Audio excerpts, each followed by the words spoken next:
Salut tout le monde, j'espère que vous allez bien. Aujourd'hui, on va parler d'Isabella Guzman. Cette jolie jeune femme âgée uniquement de 18 ans, au physique plutôt mignon et inoffensif, a tué sa mère en la poignardant 79 fois et en la tabassant avec une batte de baseball. Pour cette affaire, on se retrouve aux États-Unis, très exactement au Colorado. Isabella a toujours été une fille très turbulente, même quand elle était petite. C'était pas du tout une fille sage. Malheureusement, ses parents ont divorcé quand elle avait entre 3 et 4 ans. Au début, elle vivait avec sa mère et son beau-père. Alors il faut savoir que ses parents ont divorcé parce que sa mère a trompé son père et cet homme-là, figurez-vous, est son beau-père. Très vite, Isabella a éprouvé un peu de haine envers sa mère parce que elle a très vite compris, malgré son jeune âge, que le divorce était à cause de la tromperie. Et en plus de ça, elle devait vivre avec sa mère et son beau-père. Âgée uniquement de 7 ans, Isabella et sa mère se disputaient tout le temps, vraiment des disputes. C'était pas des disputes normales entre maman et sa fille, c'était vraiment très violent, énormément de manque de respect alors qu'Isabella était extrêmement jeune. À ce moment-là, la mère d'Isabella pète un câble et décide d'envoyer sa fille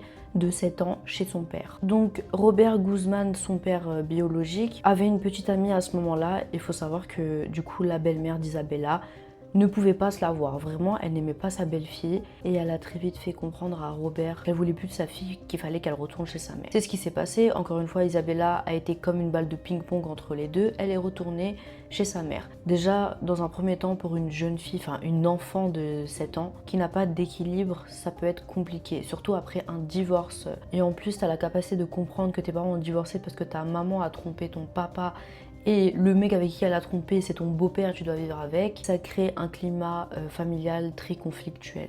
Plus le temps passe, plus Isabella grandit, elle développe des troubles du comportement. De plus, il faut savoir que les parents d'Isabella sont des témoins de Jéhovah. Et quand elle a fêté ses 14 ans, elle a assumé à sa mère qu'elle se sentait pas à sa place, qu'elle n'était pas d'accord avec ses convictions religieuses. Et elle dit à sa mère qu'en gros, elle quitte cette religion qui était la religion de toute la famille, et sa mère l'a très mal pris. Suite à cette révélation, la mère d'Isabella a maltraité sa fille. Du coup, elle grandit dans cette atmosphère plutôt pesante, où normalement quand tu rentres chez toi, tu devrais te sentir dans ta safe place, tu devrais te sentir bien. Mais dès qu'elle rentrait chez elle, c'était le chaos, c'était des embrouilles à répétition, de la maltraitance psychologique, des jugements sur son choix de quitter la religion. Elle grandit dans un environnement de haine en fait. Elle éprouvait beaucoup de haine envers sa mère. Mais malgré tout ça, elle garde contact avec son père et elle a plutôt une excellente relation avec son papa. Été 2013, Isabella a 18 ans depuis à peu près 3 mois. Socialement, elle a pas mal d'amis, elle a même un petit copain, tout se passe bien, c'est une fille appréciée de tous. C'est vraiment une fille cool, on peut dire qu'elle était populaire et très appréciée de tous.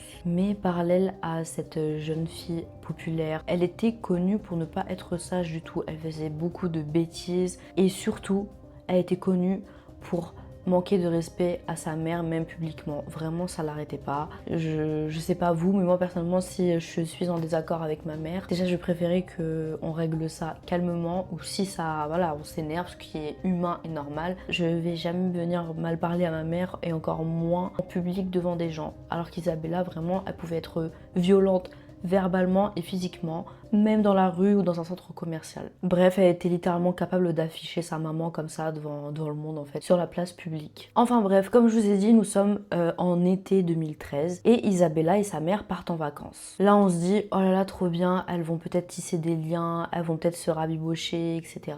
Mais pas du tout, c'est encore pire. Plus elles se disputaient et plus ça devenait vraiment violent. Isabella n'hésitait pas à pousser sa mère. Elle rentre de vacances et là, encore une fois, big dispute. Mais là, carrément, c'était tellement violent que le beau-père a dû les séparer. Genre, énorme dispute pour pas changer. Mais là, la plus grosse de leur vie. Isabella va littéralement cracher sur sa mère. Non mais vraiment c'est un truc de fou. Pour ma part c'est le plus grand manque de respect. Je me vois pas faire ça à quelqu'un. Même quelqu'un que je hais, je ne pourrais pas venir cracher sur lui. Mais alors là ta mère, c'est un truc de fou. Le sujet de la dispute, en gros, Isabella avait invité son petit ami chez elle derrière le dos de sa mère. Donc sa maman, elle travaille et elle avait l'habitude d'inviter son mec quand sa mère était pas là. Et il y a un voisin du même quartier, de la même rue, qui attrape la mère d'Isabella et lui dit « Ouais, excusez-moi de vous déranger, mais en fait c'est pour vous dire que quand vous êtes pas là, il y a souvent un jeune homme qui passe par la fenêtre et tout. C'est plutôt bizarre, donc je préfère vous le dire. » La maman, folle de rage, elle rentre chez elle et elle va voir qu'Isabella commence à l'embrouiller. Mais comment ça, tu me fous la honte, tu ramènes un garçon à la maison, c'est le voisin qui doit m'informer de ça, etc. Et là, elle interdit à Isabella de voir son petit copain. Elle lui dit ouais c'est fini, c'est mort, tu vois plus ton mec, je te l'interdis. Et comme je vous ai dit précédemment, Isabella crache sur sa mère, elle la pousse. Là, c'était vraiment une dinguerie, une embrouille de fou malade. Et là, Isabella, elle regarde sa mère et elle lui dit « Je vais te tuer ». Ce soir-là, la mère d'Isabella avait tellement peur de sa fille qu'elle demande à son mari, donc le beau-père, de dormir avec Isabella et de fermer la porte à clé parce qu'elle avait peur de sa fille. Littéralement. Donc la veille, durant la dispute, Isabella menace de mort littéralement sa mère. Mais ça ne suffisait pas pour elle. Elle envoie un mail à sa mère pour lui dire « Tu vas le payer ». Et sa mère avait tellement peur de sa fille qu'elle a appelé la police pour leur dire « Ouais, il y a ma fille qui menace et j'ai vraiment peur » parce qu'elle la prenait vraiment au sérieux. Étonnamment, les policiers sont vraiment venus au domicile familial et ils ont pris Isabella à part et lui ont dit « Ouais, écoute-moi bien, maintenant t'as 18 ans, ta mère et ton beau-père ont littéralement le droit de te dégager parce que c'est chez eux et c'est pas chez toi. Donc tu vas très vite te calmer, sinon tu vas te retrouver à la rue en fait. » Et ils sont partis parce que malheureusement en fait dans l'histoire, tout le monde qui était au courant des menaces d'Isabella envers sa mère, personne ne prenait ça au sérieux. En fait pour eux, il y avait juste, c'était juste une jeune fille compliquée qui avait besoin de, en gros, Pascal le grand frère quoi. C'était vraiment une fille compliquée à gérer, mais rien de grave, genre c'est rien. En même temps, qui pourrait imaginer qu'elle ôterait vraiment la vie de sa mère? Mais ce qui est triste, c'est que la seule personne qui prenait au sérieux les menaces d'Isabella, c'était sa mère. Sauf que personne ne savait, ou du moins c'est ce que je pensais à ce moment-là, mais Isabella avait des problèmes psychologiques. Mais on en parle juste après. On revient au jour du meurtre. La police part du domicile familial. Maman n'était pas du tout rassurée, du coup elle appelle son ex-mari, donc le père biologique d'Isabella, elle lui explique la situation et elle lui dit s'il te plaît viens parler à ta fille.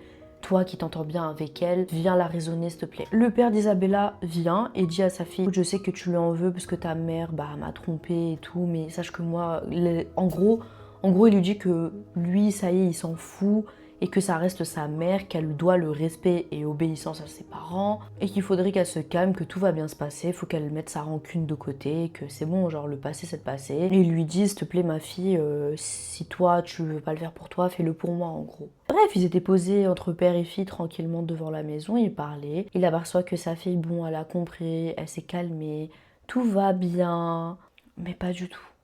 Pas du tout. Quelques heures après cette discussion, Isabella va commettre le pire. 21h30, la mère d'Isabella se rend dans la douche, comme elle a l'habitude de le faire après une longue journée de travail. Le beau-père est en bas et la mère d'Isabella est à l'étage en train de prendre sa douche. Au début, le beau-père entend un bruit sourd, donc il met pause sur la télévision. Et là, il entend un bruit de gémissement, un bruit de douleur. Il crie plusieurs fois le nom de sa femme, mais sans réponse. Donc il monte à l'étage pour voir si tout va bien. Quand il arrive en haut des escaliers, il s'aperçoit que la porte de la salle de bain est entrouverte. Donc il se dit bon, il continue à avancer. Il se retrouve face à Isabella, elle le regarde et elle court verrouiller la porte de la salle de bain. Le beau-père en panique, il est là en mode de waouh, qu'est-ce qui se passe et tout. Et tout se passe très vite. En fait, en dessous de la porte, vous savez, il y a un espace. Là, il commence à avoir de l'eau rouge et plus les secondes passent et plus le rouge il devient intense et plus en fait il se rend compte que en fait c'est du sang et il y a beaucoup de sang qui sort de la salle de bain là. Il part rapidement en bas appeler le 911. En fait il a très vite capté. Il dit à la police que sa femme vient d'être attaquée par sa fille. Après l'appel, en attendant les secours et la police, il remonte à l'étage. Et là, tel un film d'horreur, Isabella ouvre la porte, à la main un couteau rempli de sang. Elle sort de la salle de bain avec un air stoïque. Elle ne dit rien, vraiment aucun mot. Elle est là comme ça, elle regarde droit devant elle avec son couteau. Et elle sort de la maison. En mode... comme dans les films, vous savez, les films exorcistes là. Le beau-père rentre dans la salle de bain. C'était un cauchemar. Il y avait de l'eau, enfin du sang avec de l'eau partout dans la salle de bain. C'était un lac rempli de sang. Sa femme par terre, inconsciente, toute nue, avec plein de coups de couteau, mais vraiment surtout au niveau du visage et du cou. Dans les rapports de police, il a été mentionné qu'il y avait uniquement au visage 31 coups de couteau. C'est un truc de ouf. Et c'est pas fini parce qu'il y avait une batte de baseball par terre et la batte de baseball était remplie de sang. En fait, Isabella avait tabassé sa mère avec... Vous imaginez le niveau de rage que tu dois avoir pour poignarder autant de fois une personne durant un laps de temps aussi minime. Vraiment, elle s'est déchaînée, elle l'a tabassée, elle l'a poignardée. C'est un truc de fou.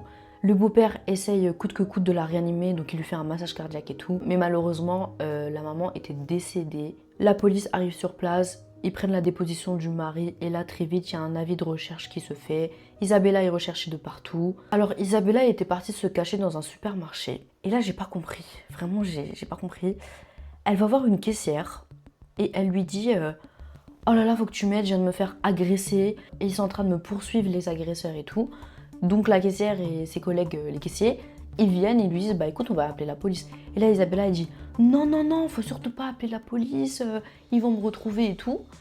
Et encore une fois j'ai pas compris parce que ça marche et les caissiers ils appellent pas la police alors que elle était remplie de sang Isabella. Et normalement tu te dis ouais peut-être la victime elle est désorientée, je vais quand même appeler les secours au moins, mais non ils le font pas. J'ai pas compris ce qu'Isabella recherchait en fait. Mais bon, on va voir plus tard, comme je vous ai dit, elle a des problèmes psychologiques, donc faut pas non plus se poser trop de questions. Du côté de la police, les recherches se poursuivent. Il y a un homme qui appelle la police pour leur dire ouais, il y a une femme dans ma voiture remplie de sang avec un couteau. Donc les policiers se rendent sur place, mais Isabella n'était plus là. Mais ils retrouvent des affaires en fait à Isabella, des affaires appartenant à la scène de crime. Et ils la retrouvent le lendemain. Elle a été arrêtée 16 heures après le meurtre. Ils l'ont retrouvée dans un parking, habillée avec de nouveaux vêtements plutôt propres. Et ce qui est fou, c'est que quand la police retrouve Isabella, elle leur dit ah non non mais c'est pas moi, je ne suis pas Isabella Guzman.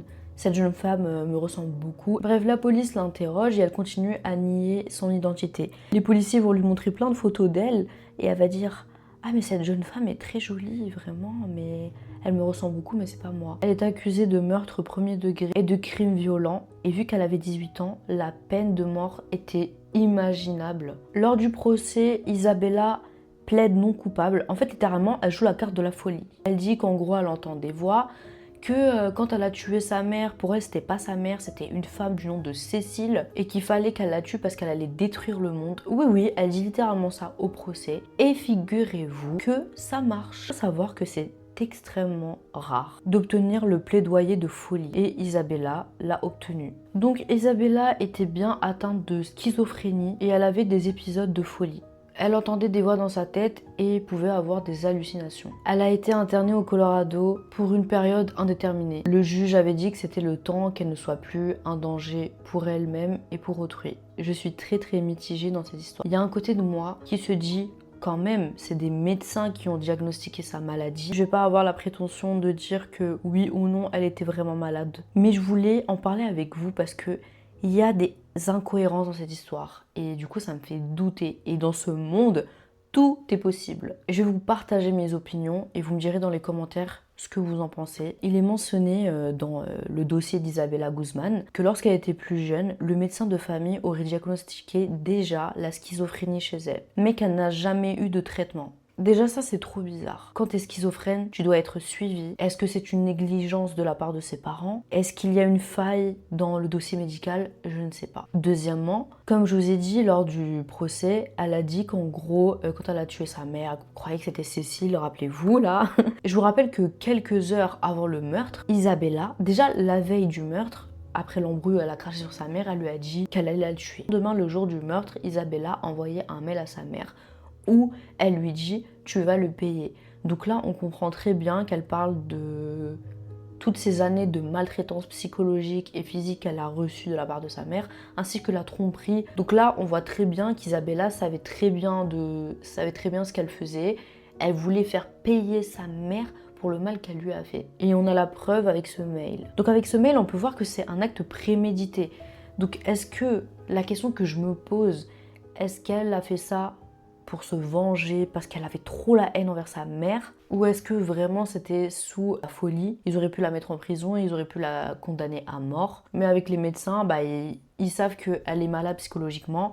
Mais je sais pas, il y a quand même quelque chose de bizarre, je reste vraiment mitigée. D'un autre côté, c'est vrai que durant le procès, Isabella avait un comportement vraiment étrange. Et c'est d'ailleurs pour cela qu'elle a fait le buzz. Pourquoi Isabella Guzman a fait le buzz sur TikTok 7 ans après son procès? En effet, le procès s'est déroulé en 2013. Comme je vous ai dit, Isabella avait un comportement bizarre lors du procès. Elle regardait, je pense que la plupart d'entre vous sont déjà tombés sur ces vidéos, où elle regarde le caméraman, elle fait des grimaces, Elle fait un truc comme ça avec ses yeux parce qu'elle pleurait. Moi, ce que j'ai compris, c'est en mode ouais, tu me vois, t'es en train de me filmer, je suis en train de pleurer. D'abord, ils ont commencé à faire des edits. Donc, des edits, pour ceux qui connaissent pas, en gros, des edits, tu prends des vidéos, plusieurs vidéos ou des photos. Et en gros, tu fais un montage, tu mets une musique et ça fait un truc trop stylé en gros.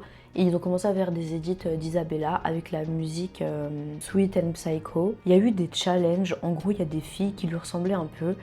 Elle se prenait en vidéo avec la musique Sweet and Psycho. Elle reproduisait les gestes d'Isabella en fait. Les gens avaient des millions de vues, des millions de j'aime. Après, il y a eu un énorme soutien de la part de beaucoup de personnes qui disaient qu'en gros, mais non, Isabella, elle est trop belle, elle est trop mignonne pour tuer quelqu'un, c'est pas possible. Il y a même des gens, il y a des commentaires où ils disaient, mais elle peut pas aller en prison, elle est trop belle. Ça m'a fait penser un peu à Ted Bundy pour ceux qui connaissent. C'était un tueur en série, il y avait beaucoup de gens à l'époque qui disaient que non, il est trop beau pour être un meurtrier et tout. Elle était littéralement adorée par plein de gens et je trouve ça quand même chaud parce que même si on sait qu'elle a des problèmes psychologiques, c'est quand même une personne qui a tué sa mère. 2020-2021, Isabella demande à sortir. Elle fait même une vidéo où elle explique en gros qu'elle est totalement guérie, que si elle pouvait recommencer et revenir en arrière, elle n'aurait jamais fait ce qu'elle a fait à sa mère, qu'elle se sent capable de vivre en société, qu'elle n'est plus un danger et tout, mais qu'à maintenant en 2025, elle est toujours hospitalisée sous surveillance juridique. Il faut aussi savoir qu'en 2015, Isabella a déposé plainte contre un employé de l'hôpital psychiatrique où elle se trouve pour agression physique et sexuelle. Elle affirme qu'elle a été agressée 2 fois par ce mec.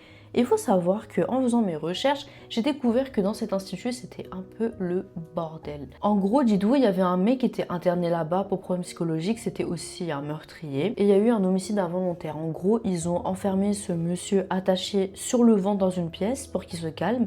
Et il est mort en fait. Et d'ailleurs, sa famille a obtenu une compensation financière pour le décès. Donc je me demande, c'est quoi le pire pour elle, d'être là-bas ou d'être en prison? Enfin bref, j'ai hâte de voir vos commentaires et je me poserai toujours la question. Je sais que les médecins ont dit qu'elle avait eu un épisode psychotique aigu quand elle a tué sa mère et qu'elle n'était pas consciente, elle savait pas différencier la réalité et les hallucinations. Mais je me poserai toujours la question parce que comme je vous ai dit tout à l'heure, il y a des incohérences. Je vous remercie d'être resté jusqu'ici et je vous dis à bientôt pour de nouvelles vidéos. Et comme d'habitude, prenez soin de vous dans ce monde de fous.